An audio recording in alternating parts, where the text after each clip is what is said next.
सो hey everyone, आप लोग का बहुत बहुत स्वागत है आपके अपने यूट्यूब चैनल स्टडी पॉइंट जहाँ में। तो गाइज आप लोगों के लिए मैं लेकर आई हूँ दिल्ली पुलिस 2025 के जीके जीएस का प्रीवियस ईयर का प्रैक्टिस सेट लेकर आई हूँ, जो आप सभी स्टूडेंट के लिए बहुत ज़्यादा इंपॉर्टेंट होने वाला है। एंड गाइज ये सारे आपके प्रीवियस ईयर सेट के अकॉर्डिंग इसे तैयार किया गया।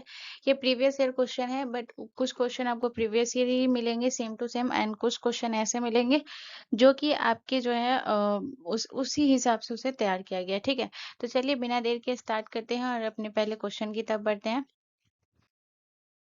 तो आज का हमारा पहला प्रश्न है, क्वेश्चन नंबर 1 है। क्वेश्चन नंबर 1 हमसे कह रहा है कि पंजाब ने किस तारीख को विधान परिषद को भंग कर दिया था। तो पंजाब ने कौन सी तारीख को विधान परिषद को भंग किया था? 1 जनवरी 1970 को, 1 जनवरी 1975 को, ऑप्शन सी 1 जनवरी 1977 को, या फिर ऑप्शन डी 1 जनवरी 1971 को। तो ऑप्शन ए हमारा करेक्ट आंसर हो जाएगा। 1 जनवरी 1970 को विधान परिषद को भंग कर दिया गया था। भंग मतलब समाप्त कर दिया गया था। ठीक है, अगर आपसे प्रश्न पूछा जाए कि विधान परिषद के गठन और समाप्ति से संबंधित संविधान का कौन सा अनुच्छेद है, मोस्ट इंपॉर्टेंट पॉइंट है, तो याद रखिएगा विधान परिषद का गठन और समाप्ति का उल्लेख। और समाप्ति,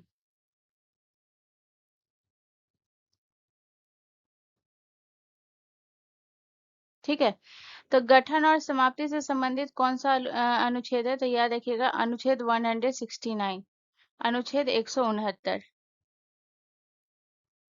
169। ठीक है, इसके अलावा अगर मैं बात करूं तो याद रखिएगा कि विधान परिषद के जो सदस्य चुने जाते हैं वो जनता के द्वारा जो है वो नहीं दिए जाते, उसको सीधे वोट नहीं मिलता है। विधान परिषद का जो चुनाव होता है ना, इसका चुनाव कैसे होता है? अप्रत्यक्ष रूप से चुने जाते हैं। तो याद रखिएगा इसके सदस्य जो होते हैं वो किस तरीके से चुने जाते हैं, याद रखिएगा। तो इसके जो सदस्य चुने जाते हैं अप्रत्यक्ष रूप से चुने जाते हैं। अप्रत्यक्ष, अप्रत्यक्ष रूप से चुने जाते हैं। इसके अलावा अगर मैं बात करूं कि ये जो सदस्य चुने जाते हैं, ये इसके सदस्य का चुनाव कैसे होता है, तो इसके विधान परिषद के जो सदस्यों की जो चुनाव होती है ना, तो याद रखिएगा इसमें जो है, याद रखिएगा कि विधानसभा द्वारा जो है कितने सदस्यों को चुना जाता है? विधानसभा द्वारा, विधानसभा द्वारा, यहाँ पे अभी हम सदस्य के बारे में बात करें। ठीक है, तो विधानसभा द्वारा चुने गए सदस्य, विधानसभा द्वारा चुने गए। तो विधानसभा द्वारा चुने गए सदस्य कितने हैं? तो ये है 1/3 सदस्य जो है ये विधान सभा द्वारा चुने जाते हैं। ठीक है, 1/3 सदस्य विधानसभा द्वारा चुने जाते हैं।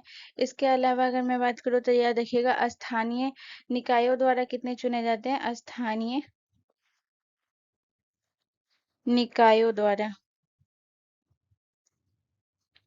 तो याद रखिएगा स्थानीय निकायों द्वारा भी चुने जाते हैं कितने सदस्य? 1/3 सदस्य स्थानीय निकायों द्वारा चुने जाते हैं। इसके बाद अगर मैं बात करूं शिक्षक से कितने चुने जाते हैं? शिक्षक से भी चुने जाते हैं। और याद रखिएगा शिक्षक से कितने चुने जाते हैं? तो शिक्षक से जो चुने जाते हैं, शिक्षक लोग भी इसमें वो ई करते हैं, तो इससे चुने जाते हैं 1/12 सदस्य। ठीक है, 1/12 सदस्य शिक्षक द्वारा चुने जाते हैं। इसके बाद जो है ग्रेजुएट लोग द्वारा चुने जाते हैं। ठीक है, स्नातक द्वारा, तो स्नातक द्वारा जो है कितने चुने जाते हैं guys? तो याद रखिएगा ये भी 1/12। तो कभी कभी पूछ देता है कि शिक्षक और स्नातक द्वारा कितने चुने जाते हैं, तो याद रखिएगा 1/12। इसके अलावा अगर बात करें तो राज्यपाल के द्वारा भी नामित होते हैं कुछ सदस्य, तो राज्यपाल द्वारा जो है ये कितने सदस्य चुने जाते हैं? राज्यपाल द्वारा, ठीक है, तो राज्यपाल द्वारा चुने जाते हैं 1/6 सदस्य। 1/6 सदस्य जो है ये राज्यपाल द्वारा चुने जाते हैं। और पूछा जाता है यहाँ से एक क्वेश्चन और बनता है कि जो राज्यपाल द्वारा जो सदस्य जो होते हैं, कुल सदस्य जो चुने जाते हैं, कुल सदस्यों में से 1/6 सदस्य राज्यपाल द्वारा नामित किए जाते हैं, वो किस अनुच्छेद के द्वारा किए जाते हैं, ये प्रश्न पूछा जाता है। ठीक है, तो राज्यपाल द्वारा जो 1/6 सदस्य को विधान परिषद में चुना जाता है वो किस अनुच्छेद के द्वारा? तो याद रखिएगा अनुच्छेद 171 भाग 5 के द्वारा। ठीक है, अनुच्छेद 171 भाग 5 के द्वारा, भाग 5 के द्वारा ये चुना जाता है, ये आपको याद रखना है, ठीक है। इसके अलावा अगर मैं बात करूँ तो इसके जो सदस्य का जो अगर मैं बात करूँ कार्यकाल, ये जो है जितना भी पॉइंट लिखा रही हूँ सारे बहुत इंपॉर्टेंट है, याद रखिएगा, ठीक है। तो इसके कार्यकाल के बारे में अगर मैं बात करूँ तो इसका कार्यकाल जो होता है ये जो है अस्थाई, इसमें जो सदस्य चुने जाते हैं अस्थाई होता है, ठीक है ना। लेकिन अगर मैं बात करूँ तो याद रखिएगा इसके सदस्य जो 1/3 सदस्य जो है ये हर 2 वर्ष में सेवानिवृत्त होते हैं, ठीक है। तो ये थोड़ा बड़ा पॉइंट है तो यहाँ पे मैं सीधा लिख देती हूँ, ये समझ जाइएगा आप लोग। ठीक है, तो यहाँ पे मैं लिख देती हूँ, लिख लीजिएगा 1/3 सदस्य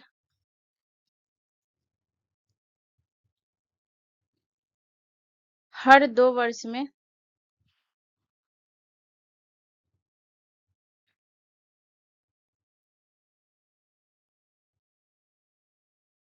सेवानिवृत्त हो जाते हैं, ठीक है। तो ये भी याद रखिएगा, ठीक है। तो इतना पॉइंट आपको याद रखना है। इसके अलावा अगर मैं बात करूँ तो यहाँ पे आप एक चीज और याद रखिएगा, जैसे कि अगर मैं बात करूँ कि जो कितने राज्यों में जो है विधान परिषद है, बहुत सारे राज्यों में विधान परिषद नहीं है, जैसे पंजाब ने इसको हटा दिया, तो बहुत सारे राज्यों ने इसको हटा दिया है और कुछ में तो स्टार्टिंग से ही नहीं था। तो पूछा जाता है कि अभी जो विधान परिषद जो है वो कौन कौन से राज्य में है, ठीक है। द्विसदनीय व्यवस्था कौन कौन से राज्य में है, तो यहाँ पे अगर मैं बात करूँ जो है आपको याद रखना है कि एक तो है, आपको याद रखना है यूपी में है, ठीक है। इसके अलावा अगर मैं बात करूँ तो यूपी हो गया, ये बिहार में विधान परिषद है, यूपी बिहार। इसके बाद आपको याद रखना है ये महाराष्ट्र में है, महाराष्ट्र में है, ठीक है। इसका याद रखिएगा ये कर्नाटक में है। इसके बाद आपको याद रखना है ये आंध्र प्रदेश, देखिए जगह नहीं है इसलिए मैं शॉर्ट में लिख देती हूँ, आप लोग पूरा लिखिएगा, ठीक है ना। आंध्र प्रदेश में, और इसका याद रखिएगा ये तेलंगाना में। तो ये इतने राज्यों में विधान परिषद है, टोटल 6 राज्यों में विधान परिषद है, ये आपको याद रखना है, ठीक है। चलिए नेक्स्ट क्वेश्चन की तरफ चलते हैं।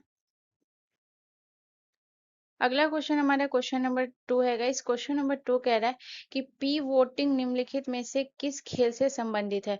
तो पी वोटिंग जो है ये बास्केटबॉल से, हॉकी से, बैडमिंटन से या फिर वॉलीबॉल से। तो इसका जो करेक्ट आंसर हो जाएगा वो हो जाएगा बास्केटबॉल से, जो है पी वोटिंग जो है ये बास्केटबॉल से संबंधित है। अब पी वोटिंग होता क्या है, तो बहुत लोगों को पी वोटिंग पता नहीं होगा। तो पी वोटिंग का मतलब होता है कि जो है ना कोई भी जैसे कोई खिलाड़ी है, यानी कि एक पैर को अपने जमीन पर जो जगह है ना उसी जगह रखे हुआ है, लेकिन दूसरे पैर से क्या करता है, शरीर की दिशा को घुमाता है या फिर जो है मोड़ता है, उसे पी वोटिंग कहते हैं, ठीक है ना। तो यहाँ पे मैं पी वोटिंग का मतलब समझा देती हूँ, ठीक है।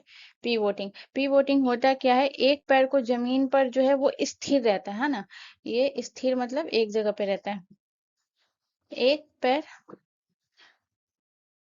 जमीन पर स्थिर रहता है,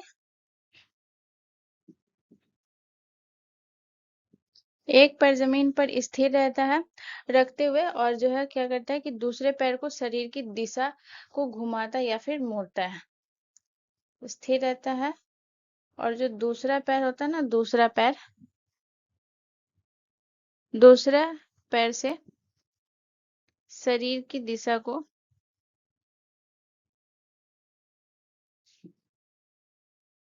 शरीर की दिशा को घुमाता या मोड़ता है, उसे ही हम क्या कहते हैं, घुमाता या मोड़ता है, उसे हम क्या कहते हैं, पी वोटिंग कहते हैं, ठीक है ना। तो यहाँ पे आप समझ गए। इसके अलावा अगर मैं बात करूँ तो यहाँ पे आपको याद रखना है, थोड़ा सा हम बास्केटबॉल के बारे में बात करेंगे। तो बास्केटबॉल के बारे में आपको कौन कौन सा पॉइंट याद रखना है, सबसे पहले हम बात करेंगे कि बास्केटबॉल में जो है ये खिलाड़ियों की संख्या कितनी होती है। तो याद रखिएगा बास्केटबॉल में जो है एक टीम में जो है कितने खिलाड़ी होते हैं, तो एक टीम में 5 खिलाड़ी होते हैं, ठीक है ना। तो याद रखिएगा बास्केटबॉल में जो है कितने खिलाड़ी होते हैं, एक टीम में, एक टीम में 5 खिलाड़ी होते हैं,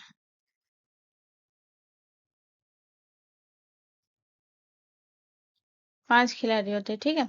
इसके अलावा अगर मैं बात करूँ तो यहाँ पे आपको याद रखना है कि ये जो है खेल का जो कुल समय होता है वो कितना होता है। तो खेल की अवधि की अगर हम बात करें, खेल की अवधि,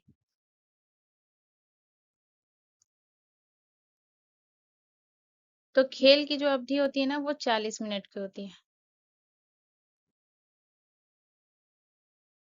ठीक है। खेल की अवधि 40 मिनट की होती है, और इसे जो है कितने क्वार्टर में खेला जाता है, तो याद रखिएगा इसे 4 क्वार्टर में खेला जाता है, ठीक है।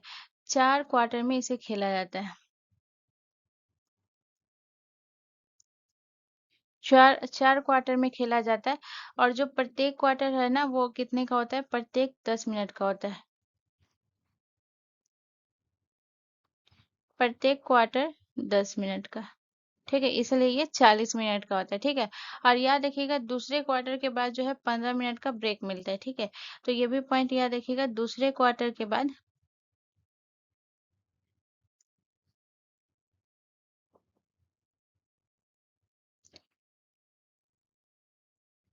दूसरे क्वार्टर के बाद 15 मिनट का ब्रेक मिलता है।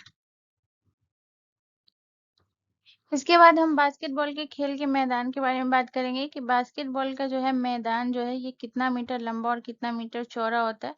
ठीक है, तो यहाँ पे आपको याद रखना है कि खेल के मैदान जो होता है ना वो 28 मीटर लंबा होता है और 15 मीटर चौड़ा होता है। ठीक है, तो ये जो है अगर मैं लंबाई और चौड़ाई की बात करूँ, लंबाई और चौड़ाई,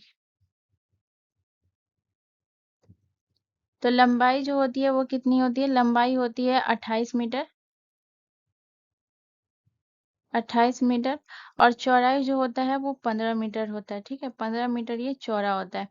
इसके बाद जो बास्केटबॉल में जो है एक टोकरी रहता है इस तरीके से, इसी में जो है ये जाली जाली बना रहता है इस तरीके से, और इसके अंदर जो बॉल को फेंकना होता है। ठीक है, तो ये पूछा जाता है कि इस टोकरी की जो है ऊंचाई कितनी है। तो यहाँ पे याद रख लीजिएगा कि बास्केटबॉल की जो टोकरी होती है ना, टोकरी, टोकरी की ऊंचाई। ठीक है, तो बास्केटबॉल की जो टोकरी होती है उसकी ऊंचाई कितनी होती है, आपका जो है 3.05 मीटर। ठीक है, तो यहाँ पे जो है इतना पॉइंट आपको याद रखना है। ठीक है, ये हो गया आपके, किसका हो गया, ये हो गया आपके जो है ये बास्केटबॉल के बारे में यहाँ पे जो है बता चुके हैं। अब यहाँ पे हम थोड़ा सा और बास्केटबॉल के बारे में बात करेंगे। सबसे पहले अगर हम बात करें कि इसे जो है ओलंपिक में कब शामिल किया गया था, तो इसे जो है पुरुष के लिए जो किया गया था वो 1936 में ओलंपिक में शामिल किया, अगर मैं बात करूँ,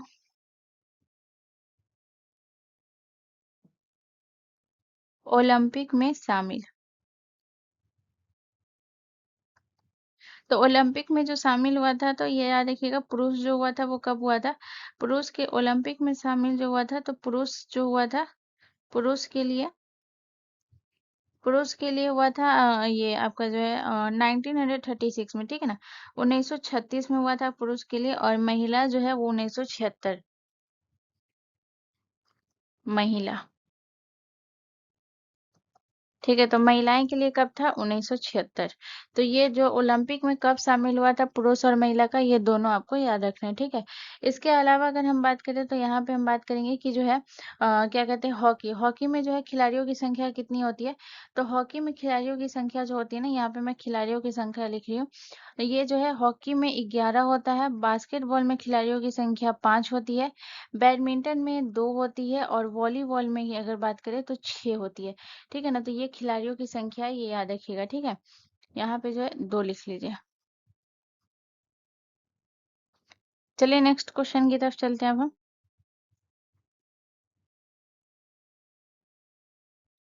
अगला क्वेश्चन हमारा क्वेश्चन नंबर 3 है। क्वेश्चन नंबर 3 कह रहा है कि के एम मुंशी का ऐतिहासिक उपन्यास द ग्लोरी ऑफ पाटन मूल रूप से किस भारतीय भाषा में लिखा गया था। तो द ग्लोरी ऑफ पाटन जो है ये कौन से भाषा में, मलयालम में, बंगाली में, तमिल में, या फिर गुजराती में। तो इसका जो करेक्ट आंसर हो जाएगा वो हो जाएगा ऑप्शन डी, हमारा करेक्ट आंसर हो जाएगा, गुजराती में लिखा गया था। ठीक है, इसके बाद अगर मैं के एम मुंशी की बात करूँ तो के एम मुंशी, ठीक है, तो सबसे पहले हम इनके बारे में बात करते हैं कि इनका जो है पूरा नाम क्या था। ठीक है, तो के एम मुंशी का जो है ये पूरा नाम क्या था, इनका पूरा नाम था कन्हैया लाल मणिक लाल मुंशी। ठीक है ना, ये इनका पूरा नाम था, कन्हैया,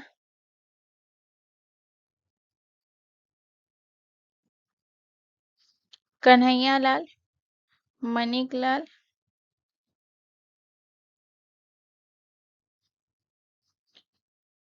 मुंशी। ये इनका पूरा नाम था, ठीक है।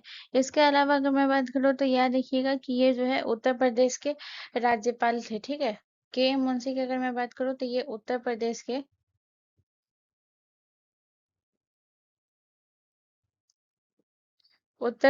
के राज्यपाल थे।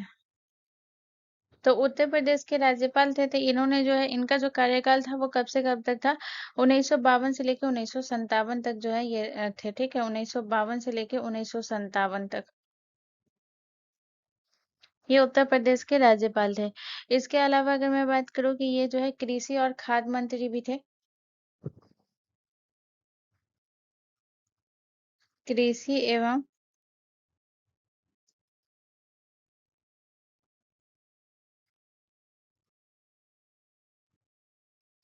कृषि एवं खाद्य मंत्री, तो कृषि एवं खाद्य मंत्री ये कब से कब तक थे, 1952 से 1953 में जो है थे, ठीक है। 1952 से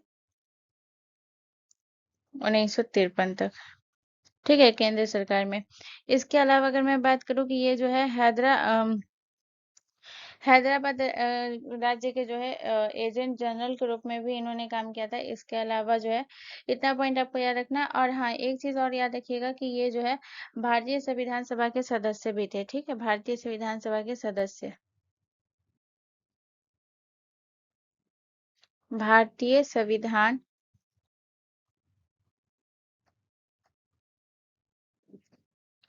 भारतीय संविधान सभा के सदस्य, ठीक है।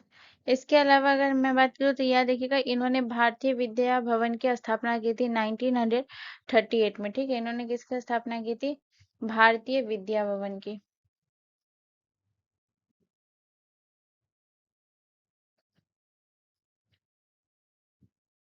विद्या भवन की स्थापना की थी।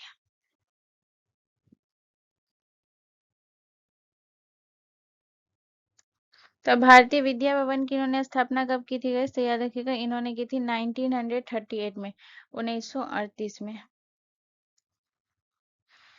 इसके बाद अगर हम के एम मुंशी की बात करें तो इनके भी और भी प्रसिद्ध उपन्यास है, इनके भी और प्रसिद्ध उपन्यास है, जैसे कि इन्होंने द ग्लोरी ऑफ पाटन लिखा है, तो और भी इनके प्रसिद्ध उपन्यास है।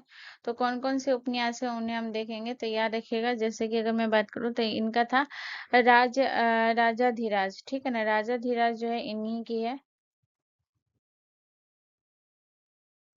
राजा धीराज। इसके अलावा अगर मैं बात करूँ, ये कृष्णावतार,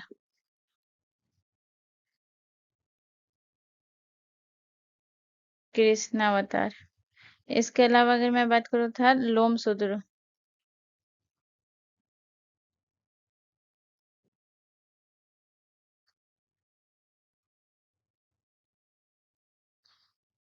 तो यहाँ पे अगर मैं बात करूँ कि ये जो है ये कौन सी भाषा में थी, सबसे इम्पोर्टेंट पॉइंट तो ये है कि ये तीनों जो थी ना, ये तीनों उपन्यास गुजराती भाषा में थी, ठीक है।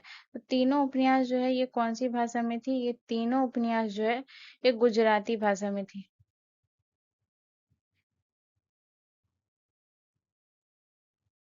ये जो पुस्तक थी ना द ग्लोरी ऑफ पाटन, इसमें क्या था, इसमें जो है पाटन के शासकों की वीरगाथा थी, ठीक है। पाटन के शासक की वीरगाथा, शासकों की, पाटन के शासकों की वीरगाथा, ठीक है। चलिए नेक्स्ट क्वेश्चन की तरफ। अगला क्वेश्चन हमारा क्वेश्चन नंबर 4 है। क्वेश्चन नंबर 4 हमसे कह रहा है कि निम्न लोक सेवाओं में से किन किन का उल्लेख संविधान में है। तो निम्न लोक सेवाओं में किसका किसका उल्लेख संविधान में है, भारतीय पुलिस सेवा का, अखिल भारतीय न्यायिक सेवा का, भारतीय प्रशासनिक सेवा का, या फिर भारतीय वन सेवा का, या भारतीय विदेश सेवा का। ऑप्शन ए बोल रहा है 1, 2 और 3, और ऑप्शन आप नीचे देख ही सकते हैं। तो इसमें जो बोल रहा है कि किनका उल्लेख जो है ये संविधान में है, ठीक है ना। किनका उल्लेख जो है संविधान में है। तो यहाँ पे आपको याद रखना है कि इसमें जो है संविधान में जो उल्लेख है ये 3 का है, ठीक है ना। किसका है, तो एक है आईएएस का, एक है आईपीएस का, और एक है आईएफएस का, ठीक है। ये तीन जो है ये संविधान में उल्लेख इसका किया गया। तो आईएएस, आईपीएस और आईएफएस। तो पहला कौन सा हो जाएगा? भारतीय पुलिस सेवा का किया गया, भारतीय प्रशासनिक सेवा का किया गया और भारतीय वन सेवा का किया गया, ठीक है ना। आईएएस, आईपीएस और जो है आपका आईएफएस, ये तीन का जो है ना ये संविधान में उल्लेख किया गया। और कौन से? तो इन तीनों का उल्लेख जो है ये संविधान के कौन से अनुच्छेद में किया गया? तो इन तीनों का उल्लेख जो है ये संविधान के अनुच्छेद 312 में, अनुच्छेद 312 में, ठीक है। और तो यहाँ पे जो है ये तीन का किया गया है, तो किसका किया गया है? एक का किया गया है, एक तो उल्लेख, एक तीन का किया गया है और एक चार का किया गया है। तो ऑप्शन बी करेक्ट आंसर हो जाएगा, एक तीन चार, ठीक है। चलिए नेक्स्ट क्वेश्चन की तरफ। अगला क्वेश्चन हमारा क्वेश्चन नंबर 5 है। क्वेश्चन नंबर 5 कह रहा है कि सोडियम बाइकार्बोनेट का रासायनिक सूत्र क्या है? तो सोडियम बाइकार्बोनेट का रासायनिक सूत्र NaCl है, NaCO3 है, NaOH है या फिर Na2CO3 है। तो सोडियम बाइकार्बोनेट का रासायनिक सूत्र जो है ना वो है आपका NaHCO3 जो है ये सोडियम बाइकार्बोनेट का रासायनिक सूत्र है, ठीक है। इसके अलावा अगर हम बात करें कि सोडियम बाइकार्बोनेट का सामान्य नाम क्या होता है, तो याद रखिएगा सामान्य नाम, ठीक है। तो इसका सामान्य नाम है baking soda, baking baking soda इसका सामान्य नाम है।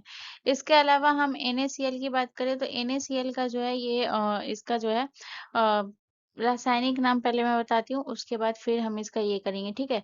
तो NaCl जो है इसे हम सोडियम क्लोराइड कहते हैं,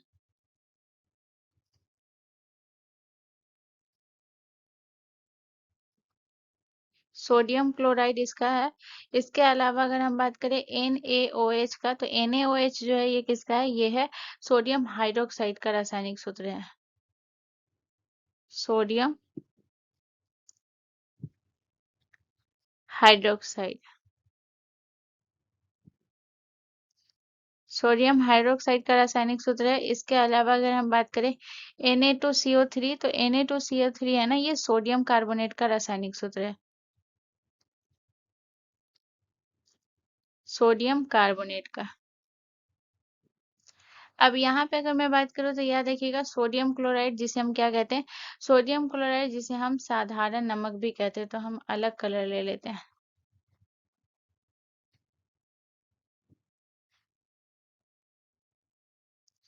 साधारण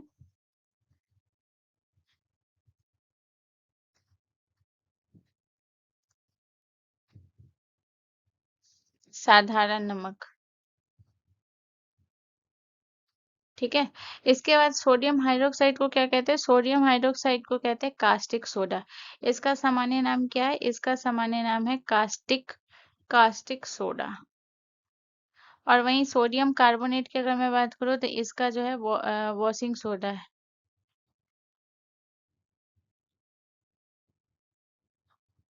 वॉशिंग सोडा। ये हो गया, ठीक है। अब थोड़ा सा हम बात कर लेते हैं, जो कि हम बात करेंगे कुछ और भी रासायनिक नाम के बारे में जो कि परीक्षा की दृष्टि से इम्पोर्टेंट है। जैसे अगर मैं बात करूँ कि ये जो है आपका H2SO4 ये किसका रासायनिक सूत्र है? H2SO4 ये किसका रासायनिक सूत्र है? इसके अलावा आप हमें बताइए HNO3, ठीक है। आप खुद भी सोचिए HNO3 जो है ये किसका रासायनिक सूत्र है, ठीक है। HNO3। इसके बाद अगर मैं बात करूँ तो याद रखिएगा NH2, NH2 ये किसका रासायनिक सूत्र है? तो सबसे पहले अगर मैं बात करूँ तो यहाँ पे अगर मैं बात करूँ कि H2SO4 जो है ना ये किसका है? H2SO4 जो है ये सल्फ्यूरिक अम्ल का है,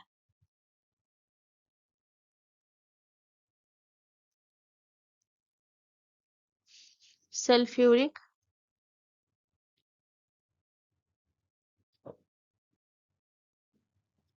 सल्फ्यूरिक अम्ल का है, ठीक है। इसके अलावा अगर मैं बात करूँ HNO3 जो है ये किसका सूत्र है? तो HNO3 ये नाइट्रिक अम्ल का है, नाइट्रिक अम्ल का है। और यहाँ पे अगर मैं बात करूँ NH2 ये किसका है? ये अमोनिया का है, NH2 किसका है? अमोनिया का, ठीक है। तो इतना पॉइंट आपको याद रखना है। चलिए नेक्स्ट क्वेश्चन की तरफ। अगला क्वेश्चन हमारा क्वेश्चन नंबर 6 है गाइस। क्वेश्चन नंबर 6 कह रहा है कि भारत की 2011 की जनगणना के अनुसार महिला पुरुष साक्षरता में लगभग कितना अंतर है। तो 2011 की जनगणना के अनुसार जो है महिला पुरुष में साक्षरता में कितना का अंतर है। तो सबसे पहले आपको महिला और पुरुष का जो है आपको लिटरेसी रेट पता होगा, तभी आप इसका अंतर कर पाएंगे। तो यहाँ पे अगर मैं बात करूँ तो सबसे पहले हम बात करते हैं कि 2011 की जनगणना के अनुसार जो है ये पुरुष का साक्षरता दर, पुरुष का साक्षरता दर। तो पुरुष का साक्षरता दर कितना है? 82.14% है, ठीक है। 82.14% है। इस ये पुरुष का साक्षरता दर की बात करूँ। अगर मैं बात करूँ कि महिला का साक्षरता दर यानी कि महिला की लिटरेसी रेट कितनी है, महिला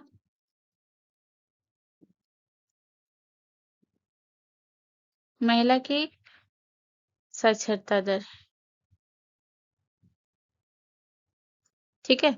तो महिला का साक्षरता दर कितना है? महिला का साक्षरता दर है 65.46%, 65.46%, ठीक है।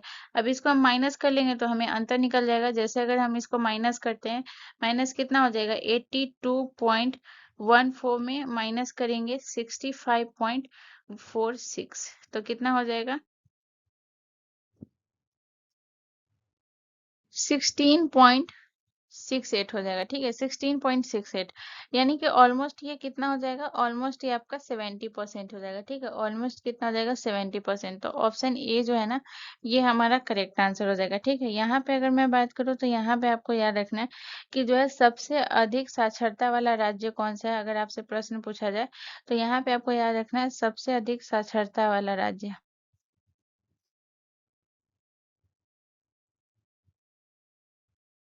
सबसे अधिक साक्षरता,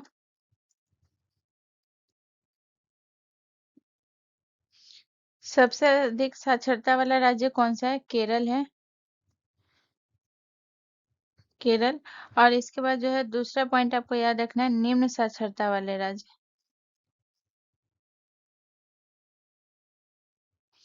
निम्न साक्षरता वाला राज्य।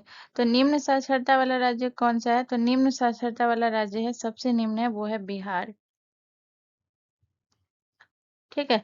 तो सबसे अधिक केरल है और सबसे कम साक्षरता वाला राज्य जो है वो बिहार का है।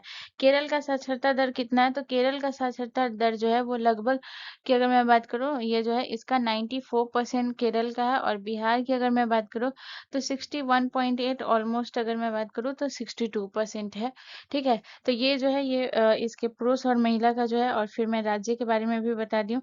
और यहाँ पे जो है थोड़ा सा हम बात कर लेते हैं केंद्र शासित प्रदेश की। तो अगर प्रश्न आपसे ये पूछा जाए कि सबसे अधिक साक्षरता वाला केंद्र शासित प्रदेश कौन सा है? सबसे अधिक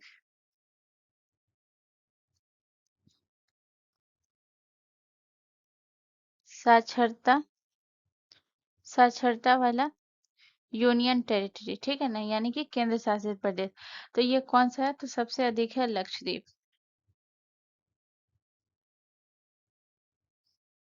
ठीक है। इसकी अगर मैं बात करूँ, इसका जो है कितना है? तो इसका साक्षरता दर है 91.8%। इसका कितना है? 91.8% है, ये लक्षद्वीप का, ठीक है। तो इतना पॉइंट याद रखिएगा। चलिए नेक्स्ट क्वेश्चन की तरफ। अगला क्वेश्चन हमारा क्वेश्चन नंबर 7 है। क्वेश्चन नंबर 7 कह रहा है कि कैबिनेट मिशन के समय इंग्लैंड के प्रधानमंत्री कौन थे? तो कैबिनेट मिशन के समय लॉर्ड वेवेल थे, लॉर्ड माउंटबेटन थे। इसके बाद अगर मैं बात करूँ, ये जो क्लेमेंट एटली थे या फिर विंस्टन चर्चिल थे। तो बताइए कि कौन थे? तो इसका जो करेक्ट आंसर हो जाएगा ना, वो हो जाएगा क्लेमेंट एटली जो थे। उस समय जो है कैबिनेट मिशन के समय जो है इंग्लैंड के प्रधानमंत्री थे। ऑप्शन सी हमारा करेक्ट आंसर हो जाएगा। यहाँ पे अगर मैं बात करूँ तो याद रखिएगा कि इनका जो कार्यकाल था ये कब से कब तक था? 1945 से लेकर के 1951 तक, ठीक है। इनका अगर मैं बात करूं कि इनका जो है प्रधानमंत्री कार्यकाल, तो इनका कार्यकाल कब से कब तक था? इनका कार्यकाल था 1945 से लेकर 1951 तक इनका कार्यकाल था। इसके बाद अगर मैं बात करूं ये कौन से पार्टी के थे, कौन से पार्टी के थे? इनका राजनीतिक दल, ठीक है। तो इनका राजनीतिक दल क्या था? इनका था लेबर पार्टी। ये कौन से पार्टी से थे? Labour party. ठीक है, इतना पॉइंट आपको याद रखना है। इसके बाद अगर मैं बात करूँ कि जो है पूछा जाता है कि माउंट बेटन को जो है, जो कि भारत का अंतिम वायसराय था, इसको नियुक्ति जो है, इसकी नियुक्ति किसने की थी? तो इसकी नियुक्ति इसी ने की थी, माउंट बेटन की नियुक्ति।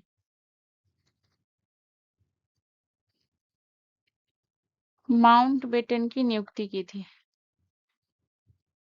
और माउंट बेटन कौन था? माउंट बेटन था भारत का अंतिम वायसराय।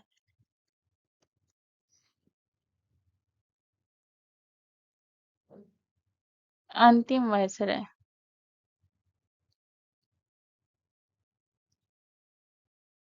इसके बाद अगर मैं बात करूँ कैबिनेट मिशन की, तो कैबिनेट मिशन के समय ही पूछ रहा है, तो कैबिनेट मिशन का ये कब था? तो ये था आपका कैबिनेट मिशन 1946 में।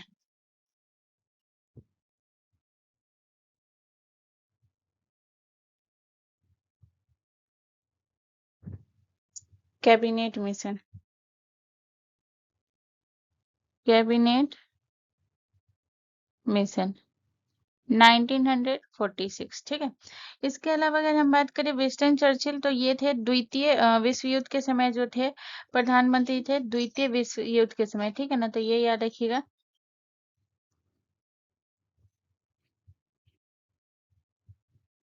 द्वितीय विश्व द्वितीय विश्व युद्ध के समय प्रधानमंत्री थे, प्रधानमंत्री। ठीक है। और इनका जो काल था वो कब से कब तक था? तो इनका काल था 1940 से 1945 तक। 1940 से 1945 तक इसने शासन किया था। ठीक है। इसके अलावा यहाँ पे अगर हम बात कर लेते हैं जो है लॉर्ड माउंटबेटन की बात कर ही चुके, लॉर्ड वेवल की थोड़ा बात कर लेते हैं। तो लॉर्ड वेवल के बारे में आपको क्या याद रखना है? इसके बारे में आपको याद रखना है कि ये जो है ये भारत के वायसराय थे। ठीक है। और ये भारत के वायसराय थे लॉर्ड वेवल। तो कब से कब तक थे? तो ये वायसराय थे 1943 से 1947 के बीच। वायसराय थे, और वायसराय कब से कब तक थे? 1943 से 1943 से 1947 के बीच में। हाँ, इनका यही था। ठीक है। इसके बाद जो है यहाँ पे जो है इतना पॉइंट आपको याद रखना है। ठीक है। तो यहाँ से अगर कोई दिक्कत है तो आप पूछ सकते हैं। ठीक है। अगर कोई भी कंफ्यूजन आपको रहे तो यहाँ पे आपको याद रखना है। चलिए अब हम नेक्स्ट क्वेश्चन की तरफ चलते हैं। अगला क्वेश्चन हमारा क्वेश्चन नंबर 8 है। क्वेश्चन नंबर 8 कह रहा है कि भारत के किस हिस्से में ठंडी पर्वतीय जलवायु पाई जाती है?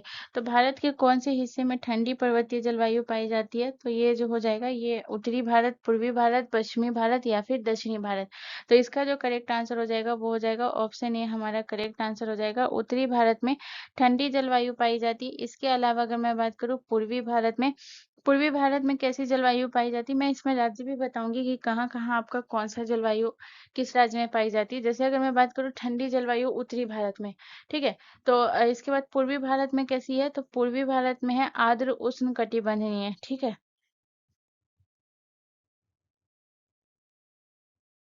आर्द्र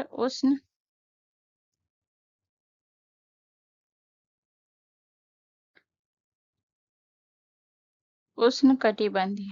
ठीक है। इसके बाद जो है पश्चिमी भारत की अगर मैं बात करूँ तो ये है शुष्क, अर्ध शुष्क जो है पाया जाता है जलवायु, शुष्क या फिर अर्ध शुष्क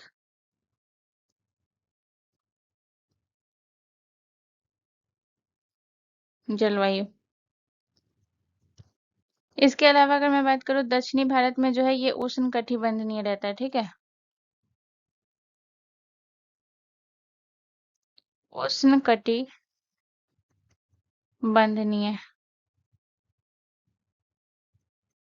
ठीक है। अब यहाँ पे मैं आपको ये बताऊंगी कि कौन कौन से राज्य में कैसी जलवायु पाई जाती है। ठीक है। जलवायु तो सबसे पहले अगर मैं बात करूँ उत्तरी भारत की, तो उत्तरी भारत में जो है ये आपका कौन-कौन सा हो जाएगा? उत्तरी भारत में जैसे जहाँ पे ठंडी पर्वतीय जलवायु पाई जाती है, तो ठंडी पर्वतीय जलवायु पाई जाती है, जैसे कि आपका जो है जम्मू कश्मीर हो गया, हिमाचल हो गया, ठीक है ना?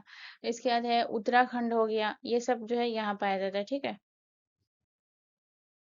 जम्मू कश्मीर और हिमाचल, इसके बाद उत्तराखंड। यहाँ जो है आपकी ठंडी पर्वतीय जलवायु है। इसके अलावा अगर मैं पूर्वी भारत की बात करूँ, पूर्वी भारत में कैसी है? तो ये है आपका आर्द्र उष्णकटिबंधीय। तो यहाँ पे जो है ये कौन-कौन सा हो जाएगा? कौन-कौन सा राज्य आ जाएगा?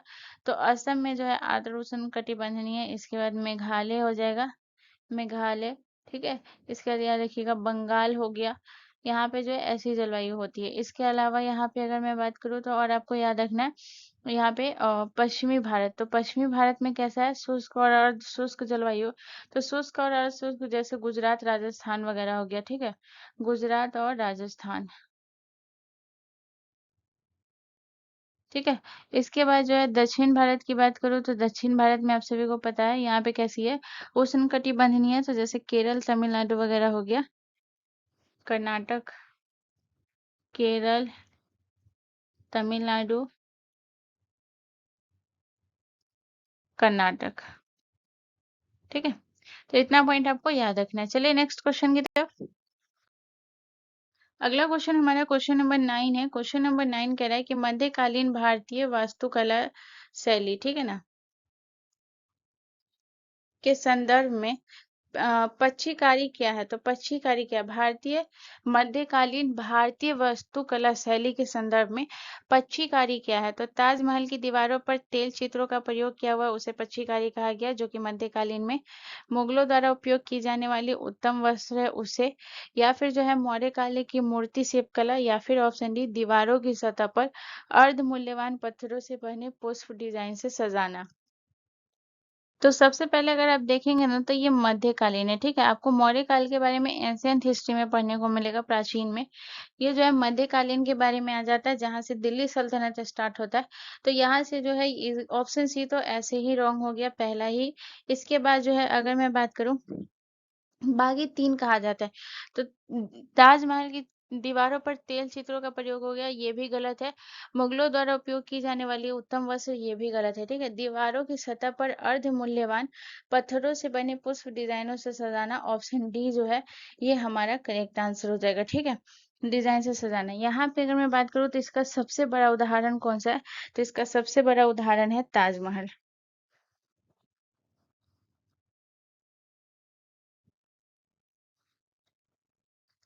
सबसे बड़ा उदाहरण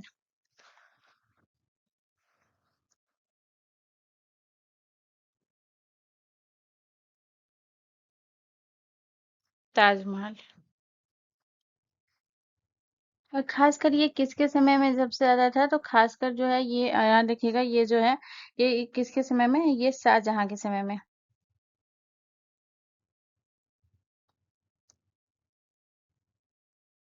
शाहजहां के समय, ठीक है।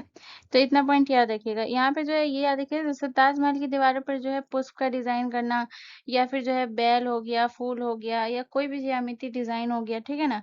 इसमें जो है यहाँ पे याद रखिएगा, इसमें जो है कैसी सामग्री, तो जो उपरतन वगैरह होते हैं ना, वो सामग्री का इसमें यूज किया जाता है, ठीक है। चलिए नेक्स्ट क्वेश्चन की तरफ। अगला क्वेश्चन हमारा क्वेश्चन नंबर 10 है। क्वेश्चन नंबर 10 कह रहा है कि 2025 में किस देश ने एशियाई खेलों में सबसे अधिक स्वर्ण पदक जीते थे? तो 2025 में सबसे अधिक स्वर्ण पदक किसने जीता था? तो याद रखिएगा, ये सबसे अधिक स्वर्ण पदक जीता था चीन ने, ठीक है।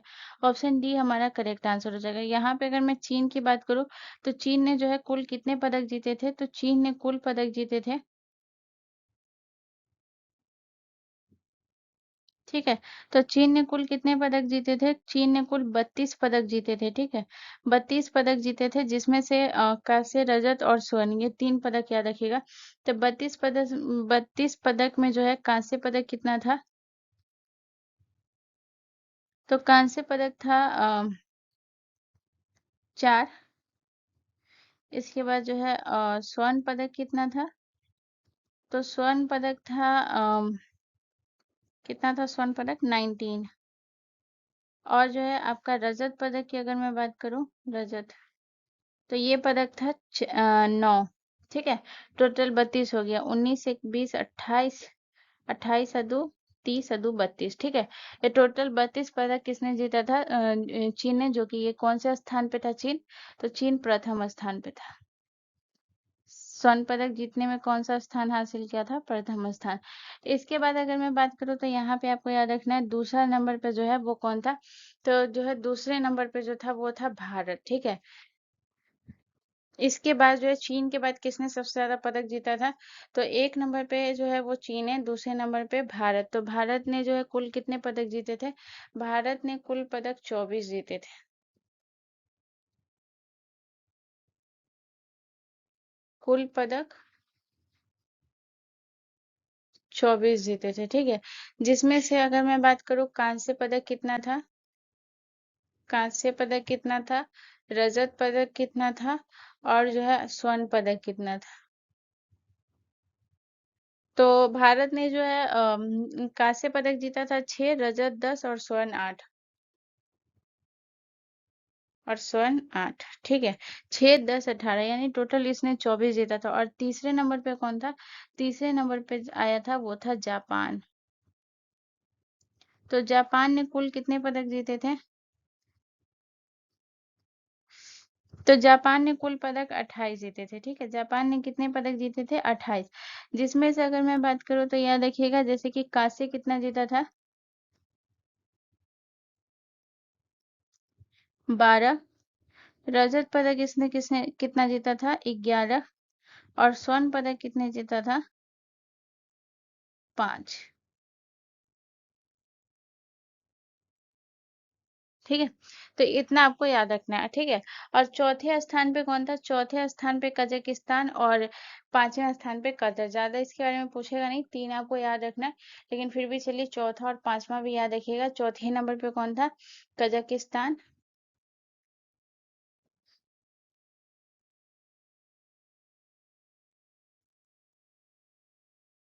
और पांचवें नंबर पे कतर। तो इसने कितने पदक जीता था? कतर ने कुल पदक जीता था 6 पदक इसने जीता था। ठीक है, 6 पदक इसने कुल जीता था। और कजाकिस्तान ने भी 6 पदक जीता था। ठीक है, तो ये आपको याद रखना है। चलिए अब हम नेक्स्ट क्वेश्चन की तरफ चलते हैं। अगला क्वेश्चन हमारा क्वेश्चन नंबर 11 है। क्वेश्चन नंबर 11 कह रहा है कि महाबलीपुरम में सौर मंदिर का निर्माण किस शक्तिशाली पल्लव शासक ने किया था? तो महाबलीपुरम में सौर मंदिर का निर्माण जो है किस शक्तिशाली पल्लव शासक ने किया था? नंदी वर्मन ने, नरसिंह वर्मन द्वितीय ने, महेंद्र वर्मन प्रथम ने, या फिर श्री विष्णु ने? तो इसका जो करेक्ट आंसर हो जाएगा वो क्या हो जाएगा? इसका जो करेक्ट आंसर हो जाएगा ये हो जाएगा आपका जो है नरसिंह वर्मन द्वितीय ने जो है इसने किया था, नरसिंह वर्मन द्वितीय। ठीक है ना, जो कि ये पल्लव वंश का शासक था। तो ऑप्शन बी हमारा करेक्ट आंसर हो जाएगा। इसने सौर मंदिर का निर्माण जो करवाया था, तो इसका निर्माण जो है ये कब हुआ था? इसका निर्माण हुआ था 700 से लेकर के 728 ईस्वी के बीच। ठीक है, इसका निर्माण कब हुआ था? 700 से लेकर के 728।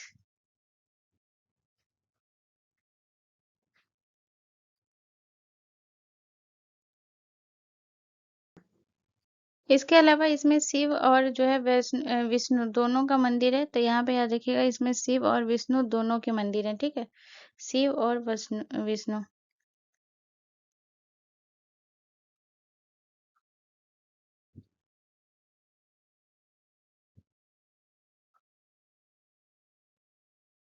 शिव और विष्णु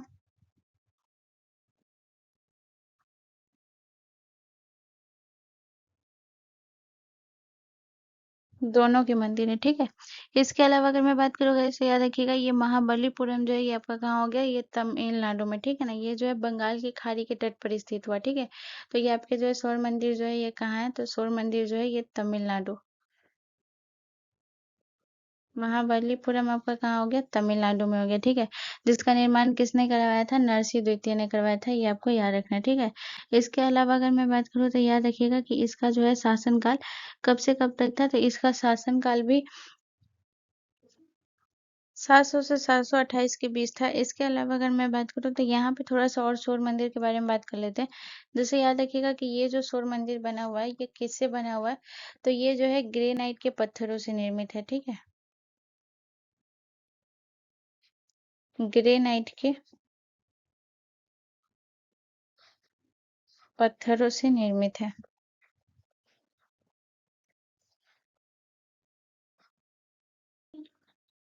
इसका याद रखिएगा कि इसे 1984 में 1984 में जो है इसे यूनेस्को में भी शामिल किया गया।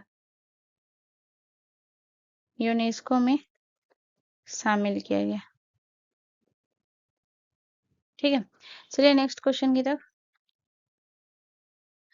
अगला क्वेश्चन हमारा क्वेश्चन नंबर 12 है। क्वेश्चन नंबर 12 हमसे कह रहा है कि एमएस वर्ड 365 में पैराग्राफ इंडेंटेशन हटाने के लिए कीबोर्ड शॉर्टकट क्या है?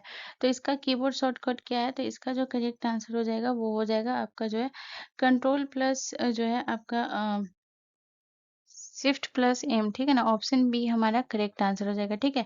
ये एमएस वर्ड के बारे में है, ये भी याद रखिएगा, ठीक है ना? एमएस वर्ड के बारे में। इसके बाद जो है यहाँ पे अगर मैं बात करूँ कंट्रोल प्लस शिफ्ट प्लस आई, ये किसका है? तो याद रखिएगा ये है डेवलपर टूल्स खोलने के लिए होता है, ठीक है? इसका उपयोग किस लिए होता है? डेवलपर डेवलपर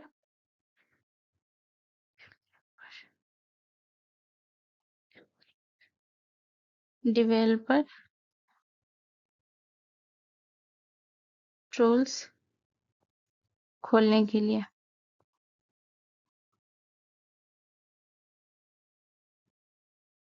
इसके अलावा अगर मैं बात करूँ कंट्रोल प्लस एम का जो उपयोग होता है वो किस लिए होता है? ये होता है आपके जो है पैराग्राफ जो है इंडेंट करने के लिए होता है, ठीक है ना? इसका उपयोग पैराग्राफ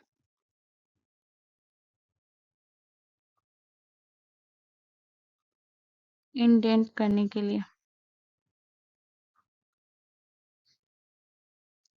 ठीक है? इसके अलावा अगर मैं बात करूँ ये जो है कंट्रोल प्लस टैब का जो है ये क्या होता है?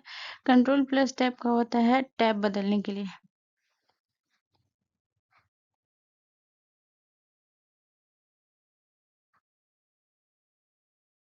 टैब बदलने के लिए, ठीक है?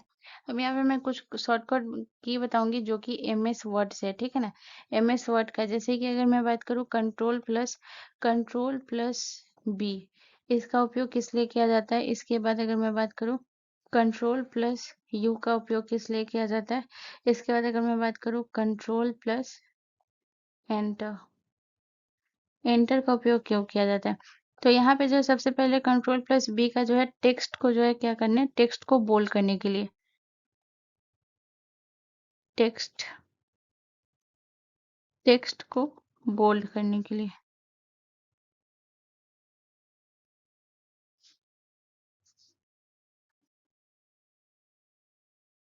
इसके अलावा इसमें क्या है, टेक्स्ट को इटैलिक करने के लिए कंट्रोल प्लस यू, टेक्स्ट को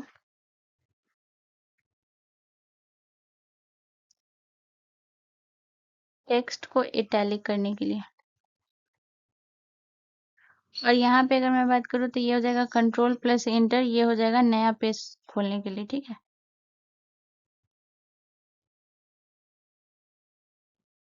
नया पेज खोलने के लिए।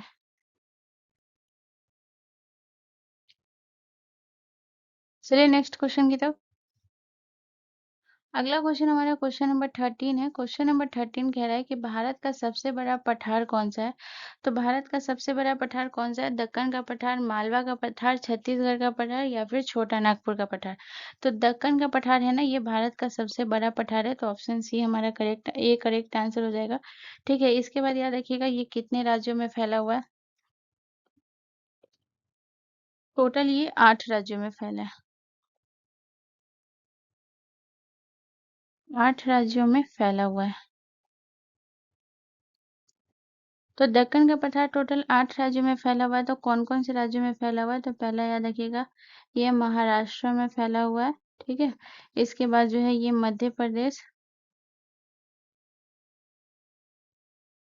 इसका आपको याद रखना झारखंड, ठीक है? इसके बाद आपको याद रखना छत्तीसगढ़, इससे आपको याद रखना है ओडिशा, ठीक है। 1 2 3 4 5, 3 और आंध्र प्रदेश, तेलंगाना और कर्नाटक। आंध्र प्रदेश, तेलंगाना और कर्नाटक। टोटल 8 राज्यों में फैला हुआ है, ठीक है। इसके अलावा यहाँ पे आपको याद रखना है कि ये जो है दक्कन का पठार जो है, इसका आकार कैसा है? तो इसका आकार अगर मैं बात करूँ त्रिकोणीय है, ठीक है ना। आकार, तो इसका आकार कैसा है? ऐसा है दक्कन का पठार, ठीक है ना। तो इसका आकार कैसा हो गया? त्रिकोणीय, त्रिकोणीय, ठीक है। इसके बाद अगर मैं बात करूँ कि दक्कन के पठार की ऊंचाई कितनी है, तो याद रखिएगा इसकी ऊंचाई है 600 से 900 मीटर। 600 से 900 मीटर इसकी ऊंचाई है। और यहाँ पे अगर मैं बात करूँ तो याद रखिएगा कि ये जो है यहाँ से कौन-कौन सी नदी बहती है। तो यहाँ पे अगर मैं बात करूँ तो नदी का बहाव, कौन-कौन सी नदी का प्रवाह होता है, ठीक है ना। तो यहाँ से कौन-कौन सी नदी का प्रवाह होता है? तो जैसे कि हो गया गोदावरी, गोदावरी नदी हो गई, कृष्णा नदी हो गई। ब्लैक कलर ले लेती हूँ। गोदावरी, कृष्णा, इसके बाद कावेरी और आपका नर्मदा नदी। नदियों का प्रवाह होता है। इसके बाद यहाँ पे की अगर मैं बात करूँ कि ये जो है दक्कन के पठार की फसलें, यहाँ पे कौन-कौन सी फसलें के लिए जो है ये सबसे ज़्यादा प्रसिद्ध है। तो यहाँ पे जो है फसलें की अगर मैं बात करूँ, तो जैसे यहाँ पे कपास की खेती होती है, ठीक है? यहाँ पे काली मिट्टी पाई जाती है बहुत ज़्यादा, इसलिए कपास की खेती हो गई। इसके बाद जो है सोयाबीन की खेती होती है, ठीक है? सोयाबीन होता है। इसके अलावा यहाँ पे मूँगफली होता है। मूंगफली, गन्ना, ये सब होता है, ठीक है। और याद रखिएगा यहाँ पे कौन सी मिट्टी पाई जाती है, तो यहाँ पे जो है काली मिट्टी पाई जाती है। काली मिट्टी पाई जाती है, ठीक है। चलिए नेक्स्ट क्वेश्चन की तरफ। अगला क्वेश्चन हमारा क्वेश्चन नंबर 14 है। क्वेश्चन नंबर 14 कह रहा है कि कृषि का रबी ऋतु अक्टूबर नवंबर में शुरू होता है और डैश में समाप्त होता है। तो कृषि का जो रबी ऋतु है अक्टूबर नवंबर में शुरू होता है और डैश में समाप्त होता है। तो ये किस में समाप्त होता है? तो रबी ऋतु की शुरुआत अक्टूबर नवंबर में और समाप्ति मार्च अप्रैल में। ऑप्शन बी हमारा करेक्ट आंसर हो जाएगा, ठीक है। यहाँ पे मैं आपको 3 फसल लिखाती हूँ, इसका शुरुआत और समाप्त कब होता है याद रखिएगा। तो पहला याद रखिएगा रबी, इसके बाद याद रखिएगा खरीफ, पहला, दूसरा और तीसरा आपको याद रखना है जायद। ठीक है, तो रबी की अगर मैं बात करूँ कि इसकी जो है शुरुआत कब होती है, यहाँ पे मैं शुरुआत के बारे में लिखाऊंगी और यहाँ पे समाप्ति के बारे में। तो रबी फसल की शुरुआत जो होती है वो होता है आपका अक्टूबर नवंबर में, ठीक है। अक्टूबर से नवंबर के बीच इसका शुरुआत होता है, अक्टूबर से नवंबर के बीच में। और इसका समाप्ति कब होता है? इसका समाप्ति होता है मार्च अप्रैल में। मार्च अप्रैल, ठीक है। इसके बाद अगर मैं बात करूँ खरीफ की फसल की, ठीक है, तो खरीफ की फसल की शुरुआत कब होती है? खरीफ की फसल की शुरुआत होती है जून जुलाई में और इसकी समाप्ति कब होगी? अक्टूबर में, ठीक है। इसकी समाप्ति अक्टूबर में होती है। वैसे ही अगर मैं जायद फसल की बात करूँ, इसकी शुरुआत कब होती है? तो जायद फसल की शुरुआत होती है मार्च अप्रैल में। मार्च अप्रैल, और इसकी समाप्ति कब होती है? इसकी समाप्ति होती है आपके जून जुलाई में।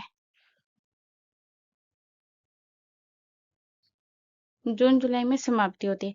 अब यहाँ पे हम बात करेंगे कि जैसे कि खरीफ की फसल में आपको कौन-कौन सा हो जाएगा? सॉरी, रबी की फसल। तो रबी की फसल में आपका आ जाएगा जैसे कि गेहूँ, जौ, ये सब किस कौन सी फसल हो गई? गेहूँ, जौ, चना, सरसों, ये सब कौन सी फसल हो गई? रबी की फसल, ठीक है। इसके अलावा खरीफ की फसल की बात करूँ तो खरीफ की फसल आपकी हो गई, जैसे धान जो है ये खरीफ की फसल हो गई, मक्का खरीफ की फसल हो गई, बाजरा ये खरीफ की फसल हो गई, ठीक है। इसके अलावा अगर मैं जायद फसल की बात करूँ तो जायद में जैसे कि आपका तरबूज, तरबूज, ककड़ी, इसके बाद आपका खरबूज, ये सब जो है ये कौन सी जायद की फसल हो गई, ठीक है। चलिए नेक्स्ट क्वेश्चन की तरफ। अगला क्वेश्चन हमारा क्वेश्चन नंबर 15 है। क्वेश्चन नंबर 15 कह रहा है कि निम्नलिखित में से किसे स्थानीय स्वशासन का जनक कहा जाता है? तो स्थानीय स्वशासन का जनक लॉर्ड कर्जन को, लॉर्ड मेयो को, लॉर्ड मिंटो को या फिर लॉर्ड रिपन को। तो इसका जो करेक्ट आंसर हो जाएगा वो हो जाएगा ऑप्शन आपका डी करेक्ट आंसर हो जाएगा। लॉर्ड रिपन को कहा जाता है स्थानीय स्वशासन का जनक, ऑप्शन डी हमारा करेक्ट आंसर हो जाएगा। इसके बाद लॉर्ड रिपन जो था ये क्या था? ये वायसराय था, वायसराय था, ठीक है। और इसका जो है ये शासनकाल कब से कब तक था?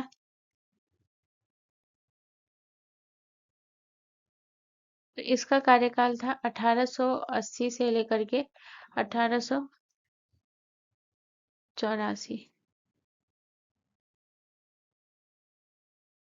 1884। उसके बाद इसको क्या कहा जाता है? इसे कहा जाता है स्थानीय स्वशासन का जनक। स्थानीय स्वशासन का जनक क्यों कहा जाता है?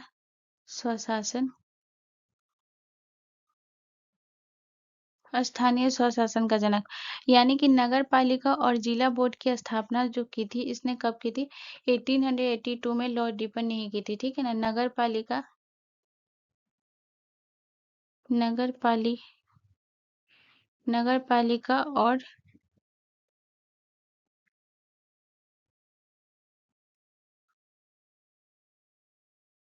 नगर पालिका और जिला बोर्ड की स्थापना,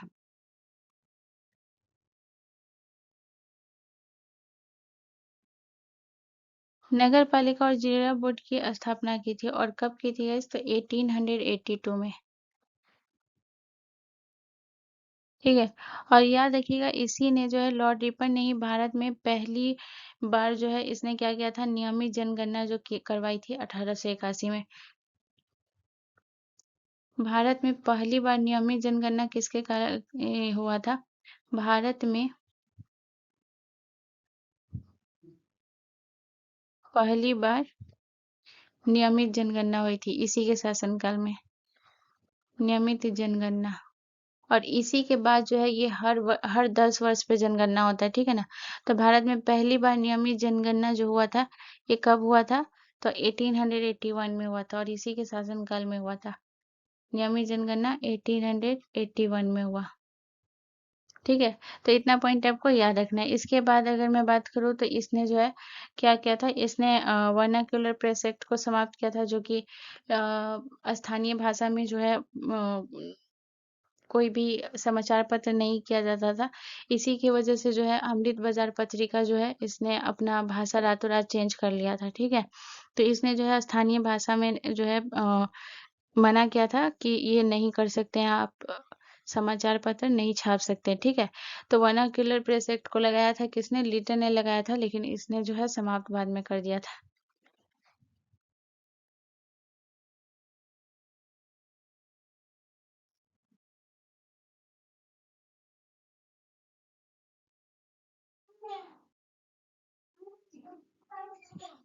वर्नाक्युलर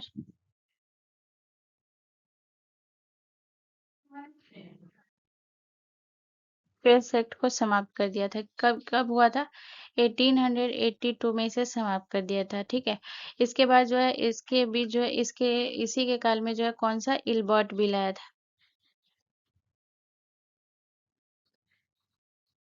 इलबर्ट बिल आया था। तो इसी के टाइम में इलबर्ट बिल कब आया था? तो इलबर्ट बिल आया था, तो इलबर्ट बिल जो है 1883 में जो है 1883 में पेश किया गया था, ठीक है। और जो है इसे 1884 में, ठीक है, 1883 में पेश हुआ और 1884 में जो है ये पारित हुआ था, ठीक है। चलिए नेक्स्ट क्वेश्चन की तरफ। अगला क्वेश्चन हमारा क्वेश्चन नंबर 16 है। क्वेश्चन नंबर 16 कह रहा है कि किस भारतीय राज्य में कोलेरू झील स्थित है? तो कोलेरू झील जो है ये ओडिशा में, केरल में, आंध्र प्रदेश में या फिर तमिलनाडु में? तो कोलेरू झील जो है ना ये आंध्र प्रदेश में, ठीक है। ऑप्शन सी करेक्ट आंसर हो जाएगा, ठीक है। और इसके बाद याद रखिएगा ये भारत की सबसे बड़ी मीठे पानी की झीलों में से मतलब कि जो है ये एक है, ठीक है ना। भारत की सबसे बड़ी मीठे पानी की झीलों में से एक है। यानी कि जो कोलेरू झील है ना ये मीठे पानी की झील है। मीठे पानी की मीठे पानी की झील है, ठीक है। इसके बाद याद रखिएगा कि ये कृष्णा और गोदावरी नदियों के जो है ना डेल्टा के बीच में स्थित है, ठीक है। तो पूछा जाता है कि आंध्र प्रदेश की कौन सी झील है जो कृष्णा और गोदावरी नदियों की डेल्टा के बीच में स्थित है? तो कृष्णा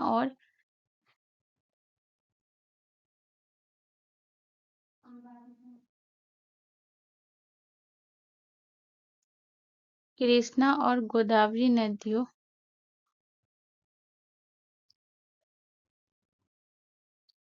डेल्टा के बीच स्थित है।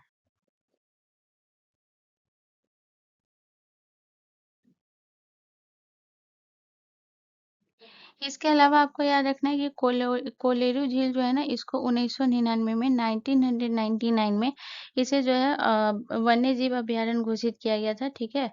1999 में वन्य जीव अभयारण्य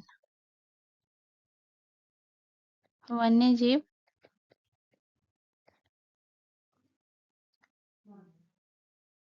वन्य जीव अभयारण्य घोषित किया गया,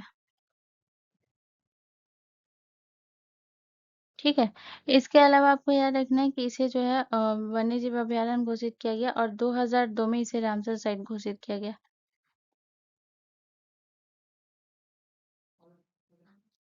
रामसर साइट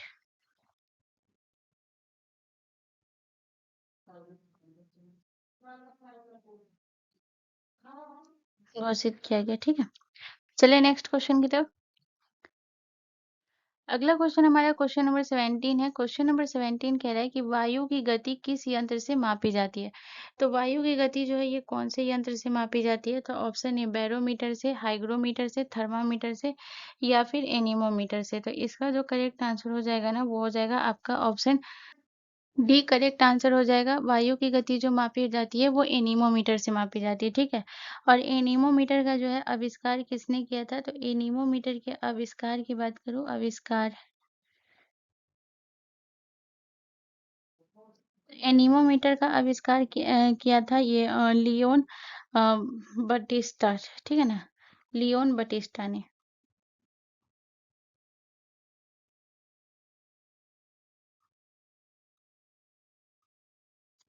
लियोन बटिस्टा ने। इसके अलावा अगर मैं बात करूँ तो याद रखिएगा कि इसका जो है उपयोग किसमें किया जाता है? इसका उपयोग तो वायु उपयोग पहले उपयोग लिख लेती हूँ, ठीक है।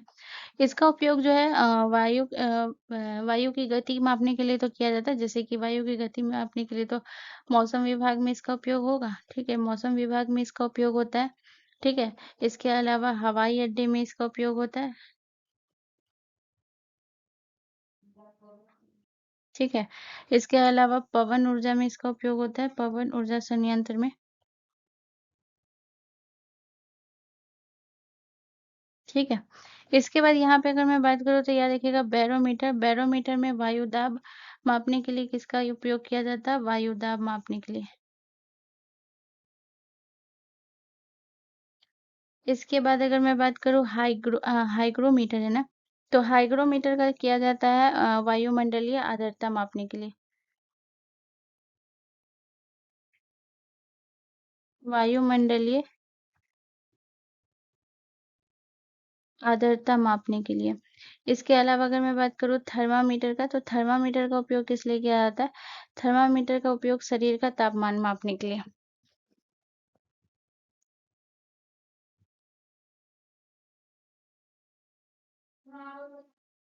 शरीर का तापमान मापने के लिए, ठीक है। चलिए नेक्स्ट क्वेश्चन की तरफ। अगला क्वेश्चन हमारा क्वेश्चन नंबर 18 है। क्वेश्चन नंबर 18 कह रहा है कि गोल्डन टेम्पल किस शहर में स्थित है। तो गोल्डन टेम्पल जो है ये जालंधर में, अमृतसर में, लुधियाना में या फिर चंडीगढ़ में। तो ये जो है कहाँ स्थित है, तो इसका जो करेक्ट आंसर हो जाएगा वो हो जाएगा गोल्डन टेम्पल जो स्थित है ये आपका जो है अमृतसर, यानी कि ये पंजाब में। ठीक है, ऑप्शन बी हमारा करेक्ट आंसर हो जाएगा। ठीक है, अमृतसर आपका कहाँ पड़ता है, अमृतसर आपका पंजाब। इसके बाद याद रखिएगा ये सिख धर्म का सबसे पवित्र स्थल है। गोल्डन टेम्पल जो है ना ये सिख धर्म का सबसे पवित्र स्थल है।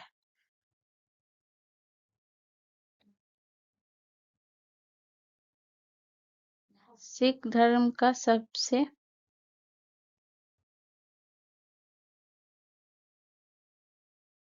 पवित्र स्थल। ठीक है, और याद रखिएगा ये जो है ये गोल्डन टेम्पल में एक बहुत खासियत बात है, क्योंकि इसके चारों ओर जो है ना ये जल से घिरा हुआ है। गोल्डन टेम्पल जो है ना ये चारों ओर जो है जल से घिरा हुआ है।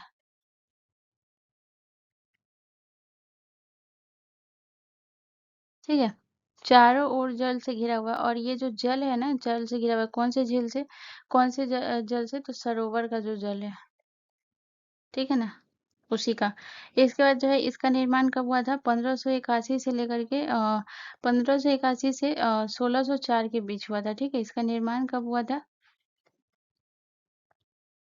इसका निर्माण हुआ था 1504 से, सॉरी 1581 होगा, सॉरी इसका निर्माण है ना, एक सेकेंड बस, 1581 से 1604। ठीक है, ये इसका निर्माण हुआ था। इसके बाद जो है अगर मैं बात करूँ कि गोल्डन टेम्पल का जो निर्माण किया था, तो इसके संस्थापक कौन है, इसका निर्माण किसने करवाया था, तो इसका निर्माण जो है जो सिखों के गुरु थे कौन थे, गुरु रामदास और गुरु अर्जुन देव, इन दोनों ने मिलकर कराया था। ठीक है, तो इनके संस्थापक कौन है, गुरु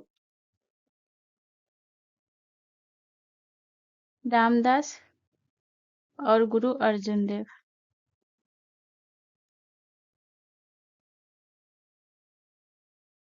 अर्जुन देव। ठीक है, इतना पॉइंट आपको याद रखना है। इसके बाद अगर मैं बात करूँ जो लुधियाना है ना, लुधियाना आपका एक औद्योगिक शहर है। ठीक है ना, यहाँ पे जो है लुधियाना की अगर मैं बात करूँ तो यहाँ पे जो है आपका वस्त्र उद्योग वगैरह ज्यादा है। ठीक है ना, तो ये जो है आपका कौन सा हो गया, लुधियाना, ये औद्योगिक शहर हो गया, औद्योगिक शहर। इसके अलावा अगर मैं बात चंडीगढ़ की बात करूँ तो चंडीगढ़ जो है ये आपका कौन सा, ये राजधानी हुआ। ठीक है ना, और जो है चंडीगढ़ का ये आपका और कौन सा हो गया, अमृतसर। यहाँ पे जो है अमृतसर बहुत ज़्यादा इंपॉर्टेंट है, क्योंकि ये जो गोल्डन टेम्पल है प्लस जालियांवाला बाग जो हत्याकांड जो हुआ था ये अमृतसर में ही हुआ था। ठीक है ना, 13 अप्रैल को जो हुआ था ये जालियांवाला बाग हत्याकांड, ये भी अमृतसर में ही हुआ था, पंजाब के। ठीक है, चलिए नेक्स्ट क्वेश्चन की तरफ। अगला क्वेश्चन हमारा क्वेश्चन नंबर 19 है। क्वेश्चन नंबर 19 कह रहा है कि आवश्यक नकदी निधि अनुपात क्या है। तो आवश्यक नकदी निधि अनुपात जो है ये आपका, ऑप्शन ए बोल रहा है कि जमा की प्रतिशत जो केंद्रीय बैंक को सरकार के पास आवश्यक नकदी निधि के रूप में रखना चाहिए। ऑप्शन बी, जमा का प्रतिशत जो बैंक को किसी भी बैंक के पास अवश्य नकदी निधि के रूप में रखना चाहिए। या फिर ऑप्शन सी, जमा का प्रतिशत जो किसी बैंक को केंद्रीय बैंक के पास आवश्यक नकदी के निधि के रूप में रखना चाहिए। या फिर ऑप्शन डी, जमा का प्रतिशत जो केंद्रीय बैंक को किसी बैंक के पास आवश्यक नकदी निधि के रूप में रखना चाहिए। ऑप्शन डी आपका करेक्ट आंसर हो जाएगा। ठीक है, यहाँ पे सबसे पहले अगर मैं बात करूँ तो याद रखिएगा कि जो आपका जो है एसएलआर, आवश्यक नकदी निधि अनुपात की अगर मैं बात करूँ इसमें क्या क्या रखा जाता है, तो याद रखिएगा आवश्यक निधि अनुपात में जो रखा जाता है वो नकदी यानी कैश, गोल्ड और आरबीआई द्वारा जो है अनुमोदित सरकारी प्रतिभूतियां रखी जाती है। ठीक है, तो इसमें कौन क्या क्या रखा जाता है, नकदी यानी कि कैश, सोना, और जो है गवर्नमेंट सिक्योरिटीज लिख लीजिए, ये थोड़ा शॉर्ट पड़ जाएगा,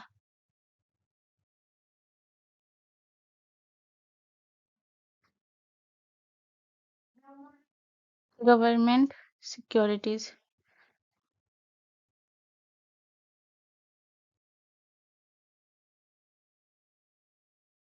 गवर्नमेंट सिक्योरिटीज रखा जाता है। ठीक है, तो ये याद रखिएगा कि इसमें रखा क्या क्या जाता है। ठीक है, चलिए नेक्स्ट क्वेश्चन की तरफ। अगला क्वेश्चन हमारा क्वेश्चन नंबर 20 है। क्वेश्चन नंबर 20 कह रहा है कि हृदय की धड़कन को नियंत्रित करने वाला भाग कौन है।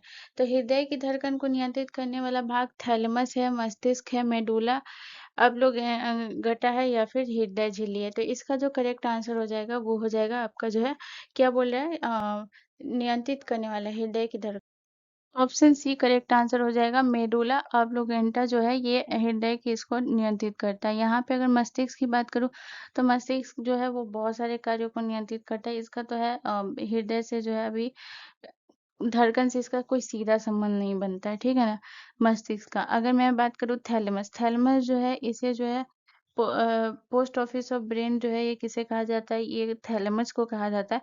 इसका भी हृदय से, ये भी ब्रेन से ही संबंधित है। और थैलेमस जो है ये अग्र मस्तिष्क का भाग है। इसके बाद हृदय झिल्ली की बात करूँ तो ये जो है हृदय झिल्ली जो होती है ना, ये हृदय को ढकने वाली झिल्ली होती है। ठीक है, एक बहुत यहाँ पे जो कंफ्यूजन बन सकता है, याद रखिएगा हृदय झिल्ली जो होती है ना, ये हृदय को ढकने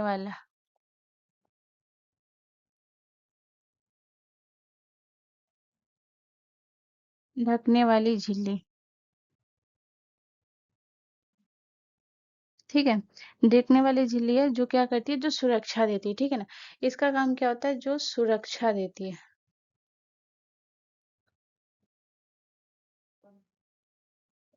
ठीक है, लेकिन हृदय की धड़कन को नियंत्रित नहीं करता है। ठीक है ना, ये ढकने वाली झिल्ली है और हृदय को सुरक्षा देती है, लेकिन ढकने का जो काम करती है, सॉरी, नियंत्रित करती है, हृदय की धड़कन को जो नियंत्रित करती है वो नहीं करती है। ठीक है, तो यहाँ पे कंफ्यूज नहीं होइएगा। तो गाइस आज का सेशन यहीं कंप्लीट होता है। यहाँ से रिलेटेड कोई भी कंफ्यूजन, कोई भी दिक्कत है तो प्लीज कमेंट करके आप पूछ सकते हैं। एंड प्लीज गाइस ये वीडियो आपके लिए थोड़ा सा भी इन्फॉर्मेटिव था तो प्लीज चैनल को जरूर सब्सक्राइब कर लें एंड बेल आइकन पे जरूर क्लिक कर लें। मिलते हैं नेक्स्ट वीडियो में। जय हिंद।